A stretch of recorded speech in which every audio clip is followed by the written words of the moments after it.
ಮತ್ತೊಮ್ಮೆ ಎಲ್ರಿಗೂ ಶೈಕ್ಷಣಿಕ ತಂತ್ರಜ್ಞಾನದ ತರಗತಿಗೆ ಸ್ವಾಗತವನ್ನು ಕೋರ್ತೇನೆ. Welcome to all of you to the class educational technology. In the previous video we were discussed already about meaning of educational technology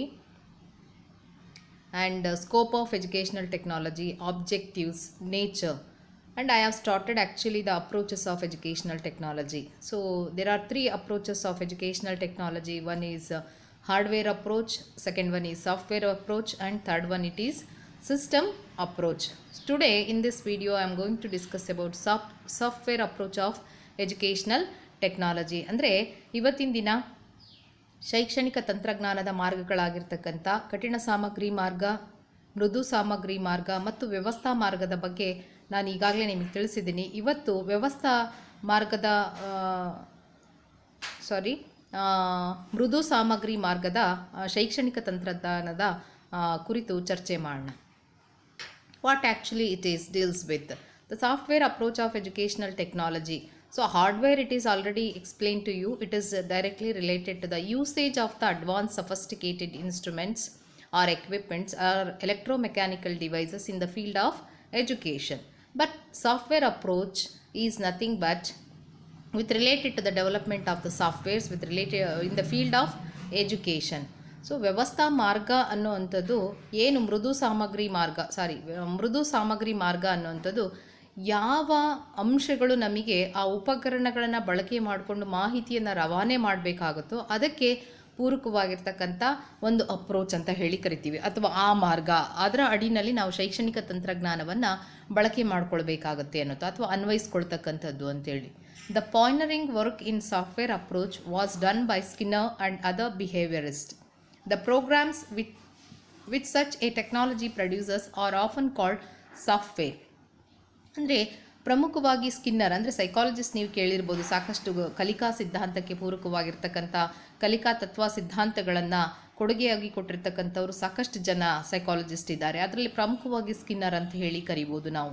Skinner ಆಗಿರ್ಬೋದು, ಬ್ರೂನರ್ ಆಗಿರ್ಬೋದು, ಇವರೆಲ್ಲರೂ ಕೂಡ ಹೇಗೆ ಕಲಿಕೆ ಉಂಟಾಗ್ತದೆ ಮತ್ತು ಕಲಿಕಾ ಸಿದ್ಧಾಂತಗಳ ಬಗ್ಗೆ ಪ್ರಮುಖವಾಗಿರ್ತಕ್ಕಂಥ ಸಂಶೋಧನಾ ಅಂಶಗಳನ್ನು ಕೊಡುಗೆಯಾಗಿ ಕೊಟ್ಟಿರ್ತಕ್ಕಂಥವ್ರು.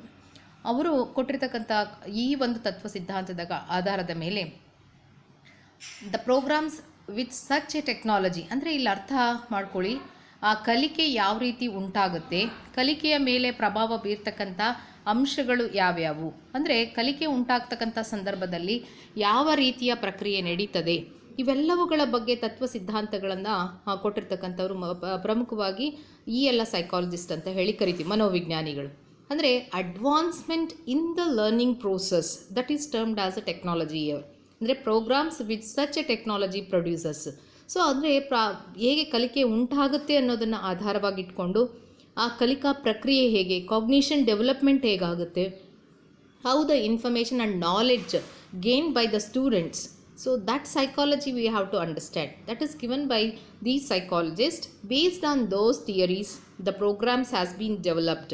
So that is termed as a software ಅಂತ ಕರಿತೀವಿ. ಅಂದರೆ ಈ ವಿಜ್ಞಾನಿಗಳು ಅಥವಾ ಈ ತಜ್ಞರು ಪ್ರಮುಖವಾಗಿ ಕಲಿಕೆ ಹೇಗೆ ಉಂಟಾಗ್ತದೆ, ಕಲಿಕೆಯ ಮೇಲೆ ಪ್ರಭಾವ ಬೀರ್ತಕ್ಕಂಥ ಅಂಶಗಳು ಮತ್ತು ಹೇಗೆ ಮಾಹಿತಿ ಮತ್ತು ಜ್ಞಾನ ವಿದ್ಯಾರ್ಥಿಗಳು ಗಳಿಸ್ತಾರೆ, ಈ ಎಲ್ಲ ತತ್ವ ಸಿದ್ಧಾಂತಗಳನ್ನು ಸಂಶೋಧನೆಗಳ ಮೂಲಕ ಕಂಡುಕೊಂಡಾಗ ಅದಕ್ಕೆ ಪೂರಕವಾಗಿ ಅಂದರೆ ಆ ಹೊಸತನ, ಆ ತಂತ್ರತೆ ಏನಿದೆ ಅಥವಾ ಆ ತಂತ್ರಜ್ಞಾನ ಏನಿದೆ ಅದರ ಮೂಲಕ ತಯಾರಿಸಿರ್ತಕ್ಕಂಥದ್ದಕ್ಕೆ ಉಪಕರಣಗಳಿಗೆ ಅಥವಾ ಅಂತಹ ವಸ್ತುಗಳಿಗೆ ಅಂಶಗಳಿಗೆ ನಾವು ಏನಂತ ಕರೆದ್ವಿ, ಮೃದು ಸಾಮಗ್ರಿ ಅಂತ ಹೇಳಿ ಕರೀತಕ್ಕಂಥದ್ದು.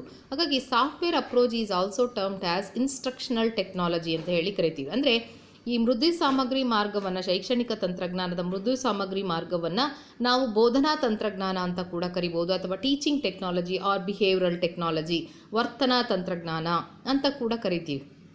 ಬೋಧನಾ, ಅಧ್ಯಾಪನ ತಂತ್ರಜ್ಞಾನ, ಇನ್ಸ್ಟ್ರಕ್ಷನಲ್ ಅಂದರೆ ಬೋಧನಾ ತಂತ್ರಜ್ಞಾನ, ಟೀಚಿಂಗ್ ಟೆಕ್ನಾಲಜಿ ಅಂತಂದರೆ ಅಧ್ಯಾಪನ ತಂತ್ರಜ್ಞಾನ ಅಂತ ಕೂಡ ನಾವಿಲ್ಲಿ ಕರಿಬೋದು. So this type of approach of educational technology is also termed as instructional technology. So that means when we are giving instructions in the classroom, what we are teaching, so that it is focuses more on that. That's why it is termed as a teaching technology, or it can be termed as a behavioral technology because behavioral changes can be taken place. So the desired behavior we are going to expect from the students when we are using all these softwares. That's why this approach is termed as instructional technology or teaching technology or behavioral technology. It originates from behavioral sciences and their applied aspects concerning psychology of learning. ಇದರ ಮೂಲ ಅಂಶ ಅಂದರೆ ಪ್ರಮುಖವಾಗಿ ಇದು ಎಲ್ಲಿಂದ ಜಾರಿಗೆ ಬಂತು ಅನ್ನೋಂಥದ್ದು ನೋಡಿದ್ರೆ ಬಿಹೇವಿಯರಲ್ ಸೈನ್ಸಸ್ ಅಂದರೆ ವರ್ತನಾ ವಿಜ್ಞಾನ, ಏನು ನಾವು ಸೈಕಾಲಜಿ ಅಂತ ಕರಿತೀವಿ, ಮನೋವಿಜ್ಞಾನ ಅಂತ ಕರಿತೀವಿ, ಅದನ್ನು ಆ ಒಂದು ಮೂಲದಿಂದ ಇದು ಬಂದಿರತಕ್ಕಂಥದ್ದು ಅಥವಾ ಅಲ್ಲಿಂದ ನಾವು ಇದನ್ನು ಪಡ್ಕೊಂಡಿರ್ತಕ್ಕಂಥದ್ದು. ಹಾರ್ಡ್ವೇರ್ ಅಪ್ರೋಚ್ ಆದರೆ ನಿಮಗೆ ಗೊತ್ತಿದೆ ಫಿಸಿಕಲ್ ಸೈನ್ಸಸ್ಸಿಂದ ಆರಿಜಿನೇಟ್ ಆಗಿರೋದು ಅಥವಾ ಎಂಜಿನಿಯರಿಂಗ್ ಟೆಕ್ನಾಲಜಿಯಿಂದ ಆರಿಜಿನೇಟ್ ಆಗಿರುವಂಥದ್ದು ಅಂತ ಹೇಳಿ ಕರಿತೀವಿ. Software approach usually it is focuses are originated from the behavioral sciences and their applied aspects concerning psychology of learning. ಅದರಲ್ಲಿ ಪ್ರಮುಖವಾಗಿ ನಾವಿಲ್ಲಿ ಅನ್ವಯಿಸ್ಕೊಳ್ತಕ್ಕಂಥದ್ದು ಆ ಮನೋವಿಜ್ಞಾನದ ತತ್ವ ಸಿದ್ಧಾಂತಗಳಿಗೆ ಪೂರಕವಾಗಿ ಅಂದರೆ ಕಲಿಕೆಯ ಮನೋವಿಜ್ಞಾನ ಅಥವಾ ಕಲಿಕೆಯ ವಿಜ್ಞಾನ. ಹೇಗೆ ಉಂಟಾಗ್ತದೆ ಕಲಿಕೆ? So that is most important. As a teacher you should understand very clearly all these process parallelly along with a psychological way. ಅಂದರೆ ಕಲಿಕೆಯನ್ನು ನೀವು ಪ್ರಮುಖ ಈಗ ಎಜುಕೇಷನಲ್ ಟೆಕ್ನಾಲಜಿಯ ಜೊತೆಗೆ ನೀವು ಆ ಕಲಿಕೆಯ ಪ್ರಕ್ರಿಯೆಯನ್ನು ಕೂಡ ಕಲಿತೀರಾ. ಚೈಲ್ಡ್ ಆ್ಯಂಡ್ ಅಡಾಲಸೆನ್ಸ್ ಅಥವಾ ಸೈಕಾಲಜಿ ಪೇಪರ್ಸ್ ಏನಿದೆ, ನಿಮಗೆ ಅಪ್ಲೈಡ್ ಬ್ರಾಂಚಸ್ ಇದೆ, ನಿಮಗೆ ಸಬ್ಜೆಕ್ಟ್ಸು, ಅವುಗಳಲ್ಲಿ ನೀವು ಇದನ್ನು ಚರ್ಚೆ ಮಾಡ್ತೀರಾ. ಕಲಿಕೆ ಹೇಗೆ ಉಂಟಾಗುತ್ತೆ ಅನ್ನೋದು there we are applying. So actually that is an advancement in the learning process. What are the principles and what are the theories have been developed after conducting so many researches on the basis of the so many other criterias. So on that particular process, that is learning, that based on those things we are upgrading all these teaching and instructions when we are doing. ಅಂದರೆ ಪ್ರಮುಖವಾಗಿ ನಾವು ಬೋಧನಾ ಮತ್ತು ಬೋಧನೆಯನ್ನು ಮಾಡ್ತಕ್ಕಂಥ ಸಂದರ್ಭದಲ್ಲಿ ಈ ಎಲ್ಲ ಹೊಸತನಗಳಿಂದ ಕೂಡಿರ್ತಕ್ಕಂಥ ತತ್ವ ಸಿದ್ಧಾಂತಗಳನ್ನು ಅಳವಡಿಸ್ಕೊಳ್ತಕ್ಕಂಥದ್ದೇ ನಮಗೆ ಸಾಫ್ಟ್ವೇರ್ ಅಪ್ರೋಚ್ ಅಂತಲೇ ಕರೆಯೋದಿಲ್ಲ. ಬೋಧನೆ ಮಾಡ್ತಕ್ಕಂಥದ್ದು ಯಾವ ಉದ್ದೇಶಕ್ಕೆ? ಕಲಿಕೆಯ ಮಟ್ಟವನ್ನು ಸುಧಾರಿಸೋದಕ್ಕೆ, ಅದಕ್ಕೆ ಅಥವಾ ಕಲಿಕೆಯ ಮಟ್ಟವನ್ನು ಹೆಚ್ಚಿಸಲಿಕ್ಕೆ ಅನ್ನುವಂಥ ಅಂಶವನ್ನು ಇಲ್ಲಿ ಗಮನಿಸಬೇಕು. ಶಿಕ್ಷಕನಾಗಿರ್ತಕ್ಕಂಥವನು ಕಲಿಕೆಯ ಪ್ರಕ್ರಿಯೆನೂ ಅದರ ವೈಜ್ಞಾನಿಕ ಹಿನ್ನೆಲೆ, ಮನೋವೈಜ್ಞಾನಿಕ ಹಿನ್ನೆಲೆನೂ ತಿಳ್ಕೊಂಡಿರಬೇಕು. ಅದ್ರ ಜೊತೆಗೆ ಅದನ್ನು ಹೇಗೆ ಮಾಡಬೇಕು, ಕಲಿಕೆ ಆಗಬೇಕು, ವಿದ್ಯಾರ್ಥಿಗಳಲ್ಲಿ ಅಪೇಕ್ಷಿತ ಕಲಿಕೆ ಉಂಟಾಗಬೇಕು ಅನ್ನೋವಂಥ ಅಂಶಗಳನ್ನು ಕೂಡ ಅವನು ಗಮನದಲ್ಲಿ ಇರಿಸ್ಕೊಳ್ಬೇಕಾಗತ್ತೆ. The software approach used the principles of psychology for building in the learners a complex repertoire of knowledge or modifying his behavior. So ಇದು ಮುಖ್ಯವಾಗಿ ಪ್ರಿನ್ಸಿಪಲ್ಸ್ ಆಫ್ ಸೈಕಾಲಜಿ. ನೋಡ್ರಿ, ಇಲ್ಲಿ ಮನೋವಿಜ್ಞಾನದ ತತ್ವಗಳನ್ನು ಆಧಾರವಾಗಿ ಇಟ್ಕೊಂಡಿರ್ತಕ್ಕಂಥದ್ದು ಅನ್ನೋಂಥದ್ದನ್ನು ನೋಡಬೇಕು. ಯಾವುದಕ್ಕೆ ಇದು ಬಳಕೆ ಮಾಡ್ತೀವಿ ಅಂದರೆ ವಿದ್ಯಾರ್ಥಿಗಳ ವರ್ತನೆಯಲ್ಲಿ ಬದಲಾವಣೆ ತರೋದಕ್ಕೆ ಖಂಡಿತವಾಗೂ ಬೇಕಾಗಿರ್ತಕ್ಕಂಥದ್ದು. ಸೊ ಈಗ ನೀವು ಬಿ ಎಡ್ ಕೋರ್ಸ್ ಮಾಡ್ತಾ ಇದ್ದೀರಾ. ಬಿ ಎಡ್ ಕೋರ್ಸ್ ಮಾಡಿದ ಮೇಲೆ what are the behavioural changes I am going to expect from you side. So ಖಂಡಿತವಾಗೂ ಸಾಕಷ್ಟು ಚೇಂಜಸ್ ಆಗಿರಬೇಕಾಗತ್ತೆ. So I can keep myself the objectives I am going to expect after B.Ed course. What are the changes I can expect from your side means you must be well acquainted with the knowledge of child growth and development of the child and learning process of the students, how it is taken place, and motivation, personality of the students, etc. And of course at the same time usage of the educational technology, knowledge, its principles, all these things comes under that. So that you have to go through all these things. So that is an important thing ಅಲ್ವಾ. ಹಾಗಾಗಿ ಈ ರೀತಿ ನಾನು ಹೇಗೆ ಇಟ್ಕೊಳ್ಬೋದು, so ಇದನ್ನು ಆ ದೃಷ್ಟಿನಲ್ಲಿ ನಾನು ತರಗತಿಗಳಲ್ಲಿ ಅಥವಾ ಇಡೀ ಒಂದು ಆ ಕೋರ್ಸನ್ನು ಮುಗಿಸ್ತಕ್ಕಂಥ ಸಂದರ್ಭದಲ್ಲಿ I can design my teaching process. So ಅದನ್ನು ವಿನ್ಯಾಸಗೊಳಿಸೋದಕ್ಕೆ ನಿಮಗೆ ಇವೆಲ್ಲದರ ಜ್ಞಾನ ಬಹಳ ಮುಖ್ಯವಾಗಿ ಬೇಕಾಗ್ತದೆ. ಹಾಗಾಗಿ ಏನು ಸೈಕಾಲಜಿನಲ್ಲಿ ಕಲಿತೀರಾ ಅದನ್ನು ಅನ್ವಯಿಸ್ಕೊಳ್ಳೋದಕ್ಕೆ ಅವಕಾಶವನ್ನು ಕಲ್ಪಿಸ್ಕೊಡತಕ್ಕಂಥದ್ದೇ software approach of educational technology ಅನ್ನೋದನ್ನು ಗಮನದಲ್ಲೇ ಇಟ್ಕೊಳ್ಬೇಕು. Psychology of learning provides solid technology for bringing desirable behavioral changes in the pupils and serves the cause of education of laying down definite instructional procedure. ಖಂಡಿತವಾಗೂ ಇದು ಬೇಕಾಗ್ತದೆ. ಮೊದಲಿಗೆ ಈ ಥರ ಇರಲಿಲ್ಲ. ನಮ್ಮ ಏನು ಟೀಚಿಂಗ್ ಸಿಸ್ಟಮ್ ನಿಮಗೆ ಗೊತ್ತಿದೆ, ಬೋಧನಾ ಮಾಡ್ತಕ್ಕಂಥ ವ್ಯವಸ್ಥೆ ಈ ಥರನಾಗಿರಲಿಲ್ಲ. ಪ್ರಾರಂಭದ ದಿನಗಳಲ್ಲಿ ಯಾವ ರೀತಿ ಇತ್ತು, ಕ್ರಮೇಣ ಯಾವ ರೀತಿ ಬದಲಾವಣೆ ಆಗ್ತಾ ಬಂತು. ಈಗ ನೋಡಿ ನಾವು ವರ್ಚುವಲ್ ಮೋಡಲ್ಲಿ ಮಾಡ್ತಾ ಇದ್ದೀವಿ. Keeping in that point how the learning is going to be taken place. ಸುಮ್ಮನೆ ಹೋರಲ್ಲಾಗಿ ಮೊಬೈಲ್ ಫೋನ್ ಇಟ್ಕೊಂಡು ಪಾಠ ಮಾಡೋಕ್ಕಾಗಲ್ಲ ಎಲ್ರಿಗೂ. ಸೊ ಏನು ಸ್ಲೈಡ್ಸ್ ಮಾಡ್ಕೊಳ್ಬೋದು ಅಥವಾ ಲೈವ್ ಕ್ಲಾಸ್ ಆಗಿರ್ಬೋದು. So you can have different modes. ಅವೆಲ್ಲ ಎಲ್ಲಿಂದ ಬಂತು? Because of software approach of educational technology ಅನ್ನೋವಂಥ ಅಂಶವನ್ನು ಇಲ್ಲಿ ಗಮನಿಸಬೇಕು. So okay, behavioral changes in the pupils and serves the cause of education, laying down the definite instructional procedure, teaching behavior and behavior modification devices. ಬರೀ ಇಲ್ಲಿ ವಿದ್ಯಾರ್ಥಿಗಳ ವರ್ತನೆಯನ್ನು ಬದಲಾವಣೆ ಮಾಡೋದಕ್ಕಷ್ಟೇ ಅಲ್ಲ, ಖಂಡಿತವಾಗೂ ಪ್ರಮುಖವಾಗಿರ್ತಕ್ಕಂಥ ಅಂಶ ಅಂದರೆ ಶಿಕ್ಷಕರ ವರ್ತನೆಗಳನ್ನು ಕೂಡ ಬದಲಾವಣೆ ಮಾಡಬೇಕು. ಯಾವ ದೃಷ್ಟಿಯಲ್ಲಿ? ವಿದ್ಯಾರ್ಥಿಯ ಕಲಿಕೆ ಹೆಚ್ಚು ಪರಿಣಾಮಕಾರಿಯಾಗಲಿಕ್ಕೆ ಶಿಕ್ಷಕ ಇದೇ ಥರನಾಗಿ ವರ್ತಿಸಬೇಕು ಅನ್ನೋವಂಥ ಅಂಶಗಳು ಕೂಡ ಇಲ್ಲಿ ಗಮನಿಸಬೇಕಾಗತ್ತೆ. That is nothing but teaching technology ಅಂತ ಹೇಳಿ ಕರಿತೀವಿ. ಬಹಳ ಮುಖ್ಯವಾಗಿ ಟೀಚರ್ ಬಿಹೇವಿಯರ್, B.Ed ಕೋರ್ಸಲ್ಲಿ ನಾವು ನಿಮ್ಮ ಬಿಹೇವಿಯರನ್ನು ಖಂಡಿತ ಚೇಂಜ್ ಮಾಡ್ತೀವಿ ಥ್ರೂ ದ ಟ್ರೈನಿಂಗ್, ಅಂದರೆ ತರಬೇತಿ ಕೊಡೋದ್ರ ಮೂಲಕ. ಬಿಹೇವಿಯರ್ ನಿಮ್ಮ ಪರ್ಸ್ನಲ್ ಅಲ್ಲ, ಖಂಡಿತವಾಗೂ ಟೀಚರ್, ಒಬ್ಬ ಶಿಕ್ಷಕನಿಗೆ ಇರಬೇಕಾಗಿರ್ತಕ್ಕಂಥ ವರ್ತನೆಗಳು ಯಾವ ರೀತಿ ಇರಬೇಕಾಗ್ತದೆ. So the way of talking and way of standing in front of the students, way of communicating with the students, and style of writing, all these things has to be considered when we are delivering information or giving lectures to the students. That is most important because teacher is an ideal person in the classroom. So the most of the students, they are learning through the imitation at the secondary school level.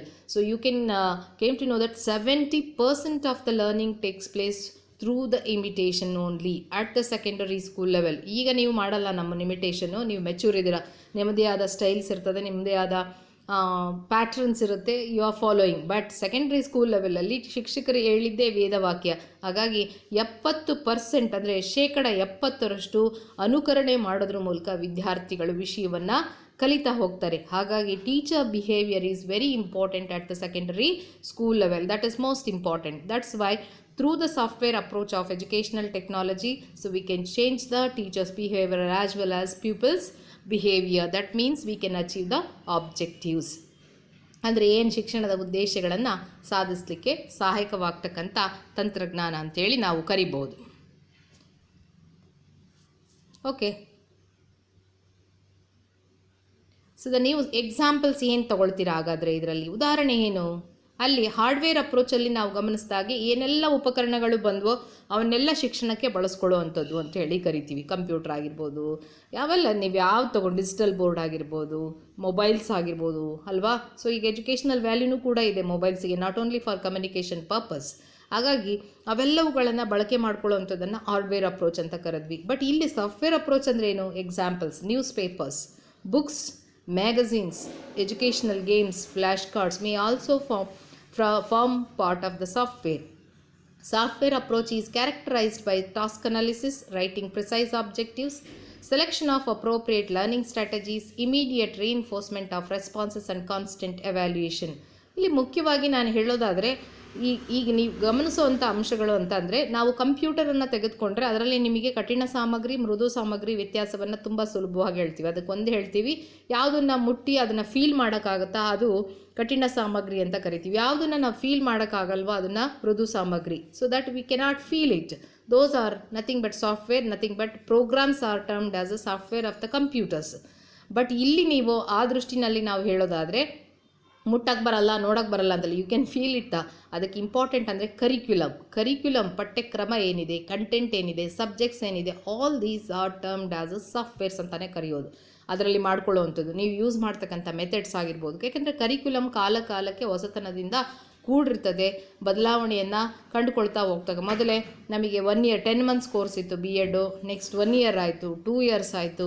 ನವ್ we are going to be upgrading our B.Ed course with related to the integrated course like 4 years course. ಸಾಕಷ್ಟು ಬದಲಾವಣೆಗಳು ಆಗ್ತಾ ಇದೆ. So that is because of the advancement in the software approach of educational technology. That is actually refers. ಇಲ್ಲಿ ಬರೀ ನೀವು ಅಂದ್ಕೊಂಡಾಗೆ ಆ news paper ಅನ್ನುವಂಥದ್ದು, ನ್ಯೂಸ್ ಪೇಪರಲ್ಲಿ ಇರ್ತಕ್ಕಂಥ ಕಂಟೆಂಟ್ ಸಾಫ್ಟ್ವೇರ್ ಆದರೆ ನ್ಯೂಸ್ ಪೇಪರ್ ಹಾರ್ಡ್ವೇರ್, ಬುಕ್ ಇಟ್ಸೆಲ್ಫೇ ಹಾರ್ಡ್ವೇರ್ ಆದರೆ ಬುಕ್ಕಲ್ಲಿ ಇರ್ತಕ್ಕಂಥ ಇನ್ಫಾರ್ಮೇಷನು ಸಾಫ್ಟ್ವೇರ್ ಆಗುತ್ತೆ. ಮ್ಯಾಗಝೀನ್ಸು ಎಲ್ಲದು, educational games, all these terms. ಅದಕ್ಕೆ ನಾನು ಹೇಳ್ತೀನಿ ಮುಖ್ಯವಾಗಿ ಸಾಫ್ಟ್ವೇರಿಗೆ ಗುಡ್ ಎಕ್ಸಾಂಪಲ್ಸ್ ಅಂದರೆ ರೈಟಿಂಗ್ ಸ್ಪೆಸಿಫಿಕ್ ಆಬ್ಜೆಕ್ಟಿವ್ಸ್. ಅಂದರೆ ನೀವು ಪಾಠ ಮಾಡ್ತಕ್ಕಂಥ ಸಂದರ್ಭದಲ್ಲಿ ಏನು ಉದ್ದೇಶಗಳನ್ನು ಬರ್ಕೊಳ್ತೀರಾ, ಮುಂದಿನ ದಿನಗಳಲ್ಲಿ ಬರುತ್ತೆ ನಿಮ್ಮ ಮೆಥಡಾಲಜಿ ಕ್ಲಾಸಲ್ಲಿ ಯಾವ ರೀತಿ ಉದ್ದೇಶಗಳನ್ನು ಹಾಕ್ಕೊಳ್ಬೇಕು ಪ್ರತಿ ಪಾಠಕ್ಕೆ, ಅವು ಕಾಲ ಕಾಲಕ್ಕೆ ಬದಲಾವಣೆ ಹಾಕ್ಕೊಳ್ತಾ ಬಂದು ಯಾವ ರೀತಿ ಉದ್ದೇಶ ಹಾಕ್ಕೊಂಡು ನಾವು ಪಾಠವನ್ನು ಮಾಡಬೇಕು. ಶೈಕ್ಷಣಿಕ ಗುರಿಗಳು ಕೂಡ ಬದಲಾದವು ಬಿಕಾಸ್ ಆಫ್ ಅಡ್ವಾನ್ಸ್ಮೆಂಟು. ಯಾಕೆಂದರೆ ಸಾಫ್ಟ್ವೇರ್ ಸೈಡಲ್ಲಿ ಬದಲಾವಣೆ ಇದೇ ಸಾಫ್ಟ್ವೇರ್ ಅನ್ನೋದು. ಅಂದರೆ ಏನು ಮನೋವಿಜ್ಞಾನಿಗಳು ನಮಗೆ ಕೊಡ್ತಾರೋ ಈ ರೀತಿ ಆಗ್ತಾ ಇದೆ ಅನ್ನೋವಂಥ ಅಂಶಗಳನ್ನು ಅವುಗಳನ್ನು ಆಧಾರವಾಗಿ ಇಟ್ಕೊಂಡು ನಾವು ಇಲ್ಲಿ ಬದಲಾವಣೆಗಳನ್ನು ಮಾಡಿಕೊಳ್ಬೇಕಾಗತ್ತೆ ಆ ರೀತಿ. So selection of approach. ಈಗ ಉದ್ದೇಶ ಹಾಕ್ಕೊಂಡ ತಕ್ಷಣ ನೀವೇನು ಮಾಡ್ತೀರಾ, ಅದಕ್ಕೆ ಬೇಕಾಗಿರ್ತಕ್ಕಂಥ ಬೋಧನಾ ವ್ಯೂಹ ಮತ್ತು ವಿಧಾನಗಳನ್ನು ಬಳಕೆ ಮಾಡ್ತೀವಿ. ಅಂದರೆ ಮೆಥಡ್ ಆಫ್ ಟೀಚಿಂಗ್. ಸೊ ಪ್ರತಿಯೊಂದು ವಿಷಯವೂ ಭಿನ್ನವಾಗಿದೆ. ಮ್ಯಾಥ್ಸ್ ಇದ್ದಂಗೆ ಲ್ಯಾಂಗ್ವೇಜಸ್ ಇಲ್ಲ, ಲ್ಯಾಂಗ್ವೇಜಸ್ ಇದ್ದಂಗೆ ಸೈನ್ಸ್ ಸಬ್ಜೆಕ್ಟ್ಸು, ಸೋಷಿಯಲ್ ಸ್ಟಡೀಸ್ ಇಲ್ಲ. ಹಾಗಾಗಿ ಪ್ರತಿಯೊಂದು ವಿಷಯನೂ ಕೂಡ ತನ್ನದೇ ಆಗಿರ್ತಕ್ಕಂಥ ಸ್ವಭಾವವನ್ನು ಒಳಗೊಂಡಿರ್ತಕ್ಕಂಥದ್ದು. Every subject having their own characteristics and values and they are having their special features. So while dealing with such subjects, we have to adopt their own relevant methods and strategies. That is most important. ಎಲ್ಲದನ್ನು ಒಂದೇ ಥರ ಹೇಳಿದ್ರೆ ಅದರ ವಿಷಯದ ಸಾರ ಏನು ಅರ್ಥ ಆಗಬೇಕಾಗಿರುತ್ತೋ ವಿದ್ಯಾರ್ಥಿಗಳಿಗೆ ಖಂಡಿತವಾಗೂ ಅರ್ಥ ಮಾಡಿಕೊಳ್ಳಿಕ್ಕೆ ಸಾಧ್ಯ ಆಗೋದಿಲ್ಲ ಅನ್ನೋ ಅಂಶವನ್ನು ಗಮನದಲ್ಲಿ ಇಟ್ಕೊಳ್ಬೇಕು. ಸೊ ಇವುಗಳನ್ನು ಕೂಡ ಯಾವ್ಯಾವ ವಿಧಾನ ಇದ್ದಾವೆ ಅಂತ ಮೆಥಡ್ ಕ್ಲಾಸ್ ಬಂದಾಗ ನಿಮಗೆ ಅಲ್ಲಿ ಚರ್ಚೆ ಮಾಡ್ತೀವಿ. ಏನೋ 10 years ಬ್ಯಾಕ್ ಇದ್ದು ಈಗ ನೋಡಿದ್ರೆ ಸಾಕಷ್ಟು ಬದಲಾವಣೆಗಳನ್ನು ನೋಡ್ತೀವಿ. ಬೋಧನಾ ವಿಧಾನ ಆಗಿರ್ಬೋದು, ಪದ್ಧತಿಗಳಾಗಿರ್ಬೋದು, ಅಥವಾ ಬೋಧನಾ ವ್ಯೂಹಗಳಾಗಿರ್ಬೋದು, ಮಾರ್ಗಗಳಾಗಿರ್ಬೋದು, ಇವೆಲ್ಲವೂ ಕೂಡ ಬದಲಾಗಿದೆ. Next immediate reinforcement of responses. ಇದು ಕೂಡ ವರ್ತನೆಯಲ್ಲಿ ರೀಇನ್ಫೋರ್ಸ್ಮೆಂಟ್ ಅಂದರೆ ಬದಲಾವಣೆ ಮಾಡ್ಕೊಳ್ಳೋದಕ್ಕೆ ಅವಕಾಶ ಅಂತ. ಅದು ತಪ್ಪೋ ಸರಿನೋ, ಹೇಗೆ ತಪ್ಪಿದೆ ಅದನ್ನು ಹೇಗೆ ಕರೆಕ್ಷನ್ಸ್ ಮಾಡ್ಕೊಳ್ಬೋದು. ಇದಕ್ಕೆ ಗುಡ್ ಎಕ್ಸಾಂಪಲ್ ಅಂದರೆ ಮೈಕ್ರೋ ಟೀಚಿಂಗ್ ಅಂತ ಕರಿತೀವಿ. ಟೀಚಿಂಗ್ ಸೈಡಲ್ಲಿ ನಾವು ಬಂದರೆ ಇಲ್ಲಿ ಉದ್ದೇಶ ಅಷ್ಟೇ ಹೇಳಿದರೆ ಕರಿಕ್ಯುಲಮ್ ತೊಗೊಳ್ಬೋದು, ಪಠ್ಯಕ್ರಮ, ಬೋಧನಾ ವಿಧಾನ, ಪದ್ಧತಿ ಇವೆಲ್ಲವುಗಳು ಕೂಡ ಬರ್ತಾ ಹೋಗ್ತದೆ. ನಂತರ ಎವ್ಯಾಲ್ಯೂಯೇಷನ್.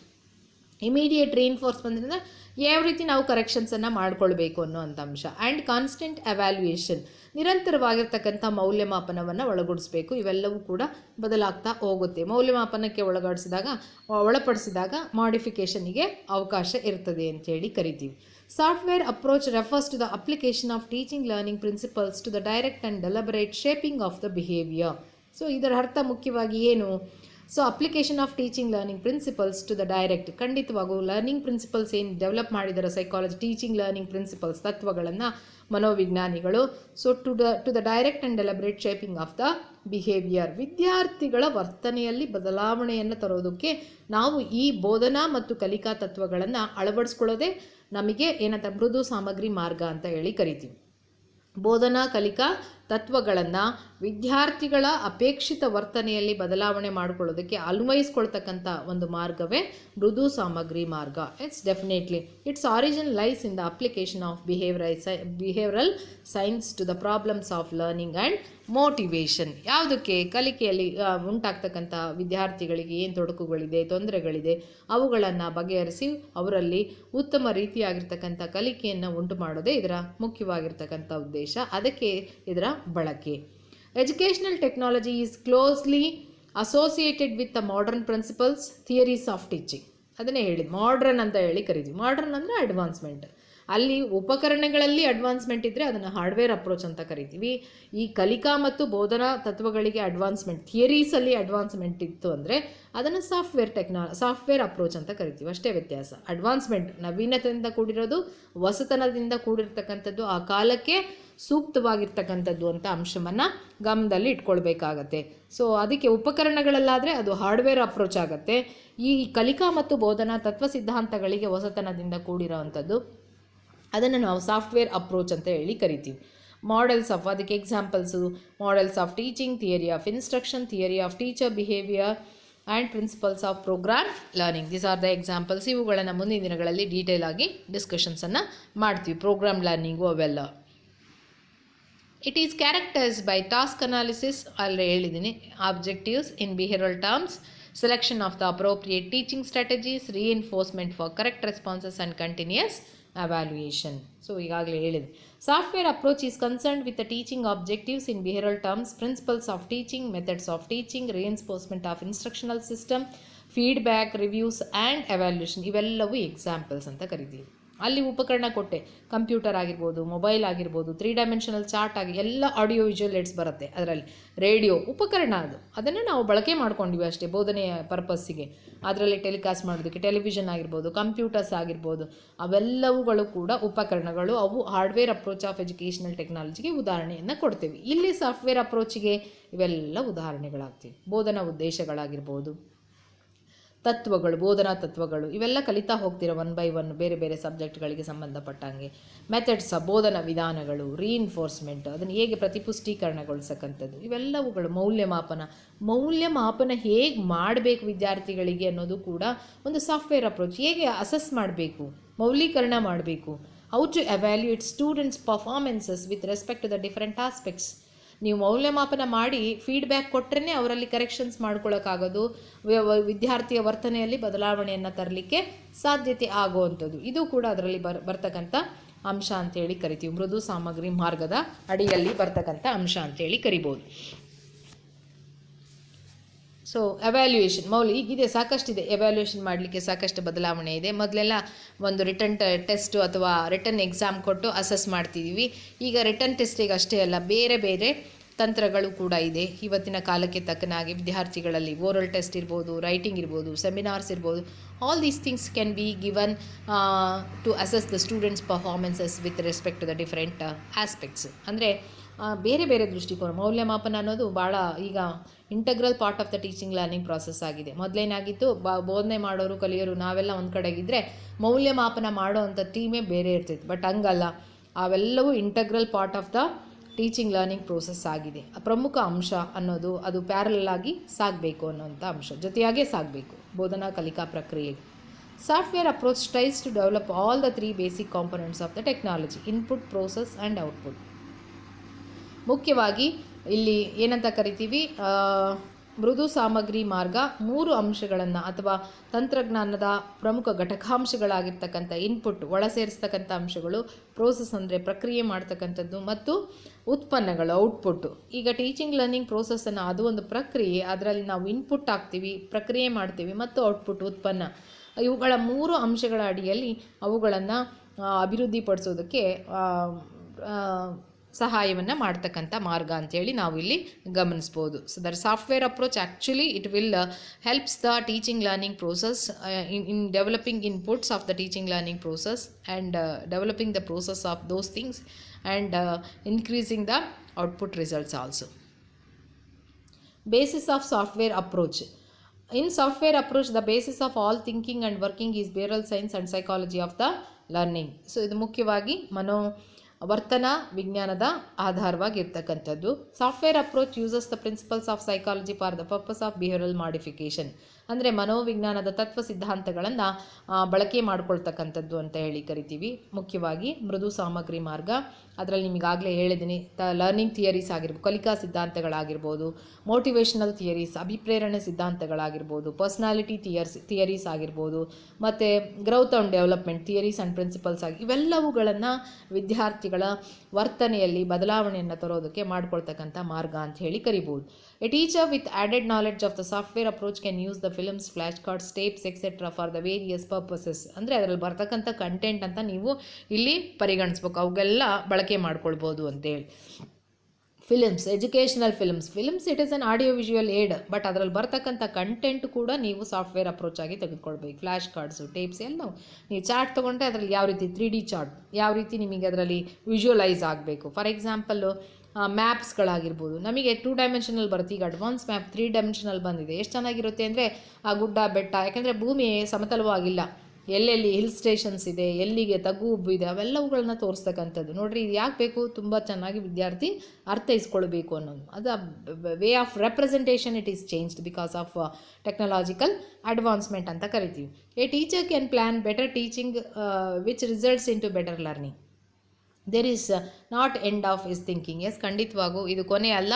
ಸೊ ಇದು ಮುಂದಿನ ದಿನಗಳಲ್ಲಿ ಇನ್ನೂ ಚೆನ್ನಾಗಿ ಎಲ್ಲ ದೃಷ್ಟಿಕೋನದಲ್ಲಿ ಚೆನ್ನಾಗಿ ಆಗಬೇಕು, ಪರಿಣಾಮಕಾರಿ ಆಗಬೇಕು, ಉಪಯೋಗ ಆಗಬೇಕು, ಅರ್ಥಗರ್ಭಿತವಾಗಬೇಕು ಅನ್ನೋ ದೃಷ್ಟಿನಲ್ಲೇ ಇದು ಮುಂದುವರಿತಾ ಹೋಗುತ್ತೆ ಅನ್ನುವಂಥ ಅಂಶ.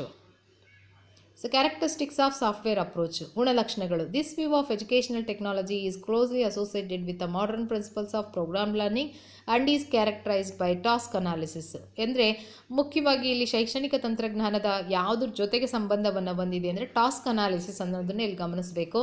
ಟಾಸ್ಕ್ ಅನಾಲಿಸಿಸ್ ಅಂದರೆ ಇದರಲ್ಲಿ ಇಲ್ಲಿ ಕೆಳಗೆ ಇಲ್ಲಿ ತೋರಿಸಿದ್ದೀನಿ ರೆಡ್ ಇಂಕಲ್ಲಿ ನೋಡಿ, ಅದೇ ಟಾಸ್ಕ್ ಅಂದರೆ ಕೆಲಸ ಏನು, ಅದನ್ನು ತುಂಬ ಚೆನ್ನಾಗಿ ವಿಶ್ಲೇಷಣೆ ಮಾಡಿಕೊಳ್ಬೇಕು ಶಿಕ್ಷಕ. ರೈಟಿಂಗ್ ಪ್ರಿಸೈಸ್ ಆಬ್ಜೆಕ್ಟಿವ್ಸ್ ಅಂದರೆ ನಿರ್ದಿಷ್ಟ ಬೋಧನಾ ಉದ್ದೇಶಗಳನ್ನು ಬರಿತಕ್ಕಂಥ ಕೌಶಲ್ಯವನ್ನು ಅವನು ಗಳಿಸ್ಕೊಳ್ಬೇಕು. Selection of appropriate learning strategies, ಬೋಧನಾ ವಿಧಾನ ಮತ್ತು ಪದ್ಧತಿಗಳನ್ನು ಆಯ್ಕೆ ಮಾಡಿಕೊಂಡು ಮಾಡ್ತಕ್ಕಂಥದ್ದು.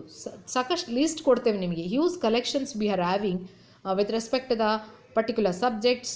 You can have the list of all those things, but the right choice you have to make while delivering a particular type of content and a subject.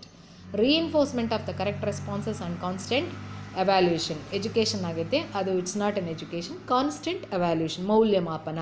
ನೋಡಿರಿ, task analysis, teaching learning process ಒಂದು task ಆದರೆ, ಕೆಲಸ ಆದರೆ ಅದು ತುಂಬ ಚೆನ್ನಾಗಿ ಆಗಬೇಕು ಇದರ ವಿಶ್ಲೇಷಣೆಯ ಮೂಲಕ ಅನ್ನುವಂಥ ಅಂಶ. ಇದು ಅದರ ಗುಣಲಕ್ಷಣ ಆಗಿರುತ್ತೆ. ನೀವೆಲ್ಲರೂ ಇದರಲ್ಲಿ ವೆಲ್ ವರ್ಸ್ಡ್ ಆಗಿರಬೇಕು. ಸೊ ಅದಕ್ಕೆ ರೈಟಿಂಗ್ ಆಬ್ಜೆಕ್ಟಿವ್, ವಸ್ತನದಿಂದ ಕೂಡಿರ್ತಕ್ಕಂಥ ಉದ್ದೇಶಗಳ ಬಗ್ಗೆ ನೀವು ಕಾಲಕ್ಕೆ ಬದಲಾವಣೆಗಳನ್ನು ಮಾಡ್ಕೋಬೇಕು, ವಿಧಾನಗಳನ್ನು ಅಳವಡಿಸ್ಕೊಳ್ಬೇಕು, ಮೌಲ್ಯಮಾಪನದ ತಂತ್ರಗಳನ್ನು ಬಳಕೆ ಮಾಡಿಕೊಳ್ಳುವಂಥ ಸ್ಕಿಲ್ಲನ್ನು ನೀವು ಡೆವಲಪ್ ಮಾಡಿಕೊಳ್ಬೇಕು. Silverman term this educational technology as constructive educational technology, also known as management technology. ಯಾಕೆ ಕನ್ಸ್ಟ್ರಕ್ಟಿವ್? ರಚನಾತ್ಮಕವಾಗಿರ್ತಕ್ಕಂಥದ್ದು, ಕಾಲಕ್ಕೆ ಆ ಸಂದರ್ಭಕ್ಕೆ ವಿಷಯಪೂರಿತವಾಗಿ ಇದನ್ನು ಕೆಲಸವಾಗಬೇಕು, ಟಾಸ್ಕ್ ಅನಾಲಿಸಿಸ್ ಆಗಬೇಕು. ಅದಕ್ಕೆ ಇದನ್ನು ಕನ್ಸ್ಟ್ರಕ್ಟಿವ್, ರಚನಾತ್ಮಕವಾಗಿರ್ತಕ್ಕಂಥ ಅಂದರೆ ಇದು ಹೀಗೇ ಪ್ರಿಸ್ಕ್ರೈಬ್ ಮಾಡೋಕ್ಕಾಗಲ್ಲ.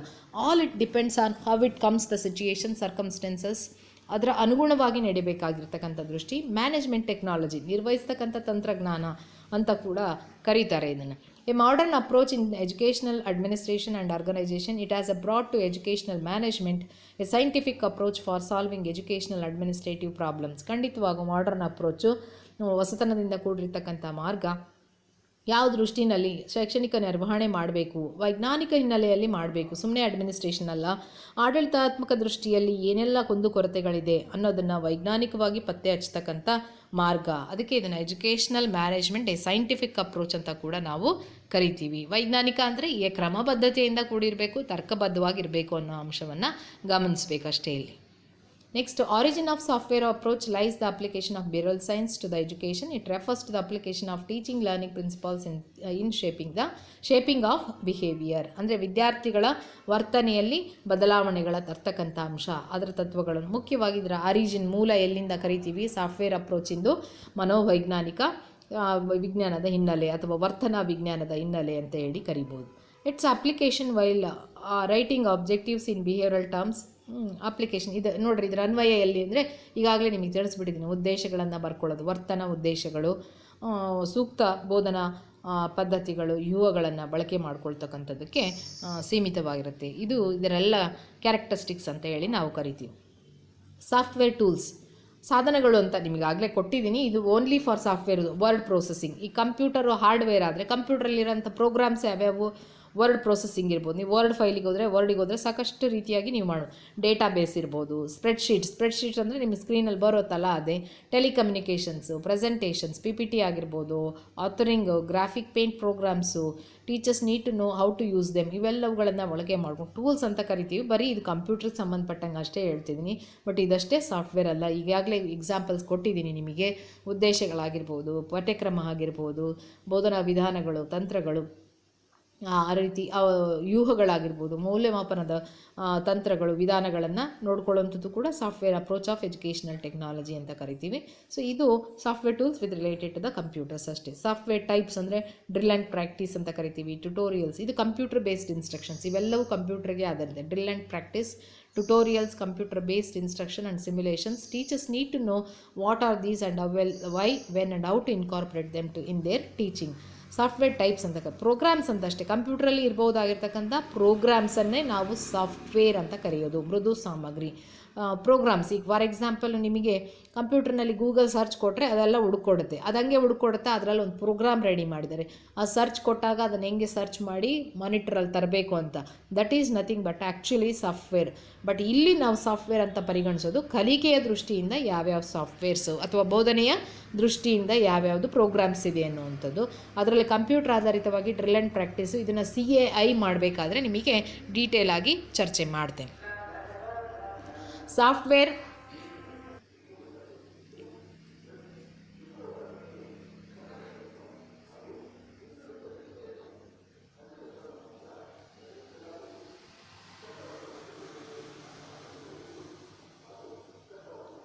Okay. Software review and evaluation, ಹೇಗೆ ಅದನ್ನು ಸಾಫ್ಟ್ವೇರನ್ನು ರಿವ್ಯೂ ಮಾಡುವಂಥದ್ದು ಮತ್ತು ಮೌಲ್ಯಮಾಪನ ಮಾಡುವಂಥದ್ದು. How to select appropriate software for specific grade levels and content areas. How to evaluate the effectiveness of this software and what type of the softwares available. Teachers need to be thoroughly familiar with the many of the software options available and understand when and how to use them in the classroom.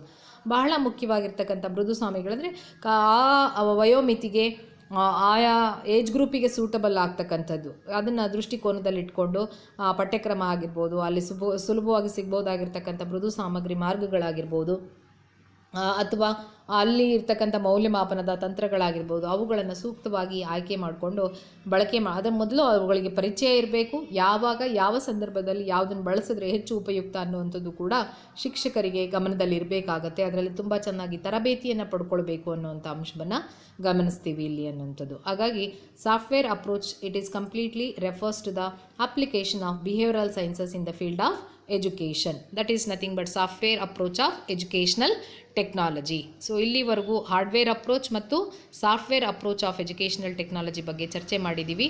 ಮುಂದಿನ ವಿಡಿಯೋದಲ್ಲಿ ಅದರ ಡಿಫ್ರೆನ್ಸಸ್ಸನ್ನು ನೋಡೋಣ ಮತ್ತು ಅದರ ಉಪಯೋಗಗಳ ಬಗ್ಗೆ ಚರ್ಚೆ ಮಾಡೋಣ. ಅಲ್ಲಿವರೆಗೆ ನಿಮ್ಮ ಆರೋಗ್ಯವನ್ನು ಕಾಪಾಡಿಕೊಳ್ಳಿ.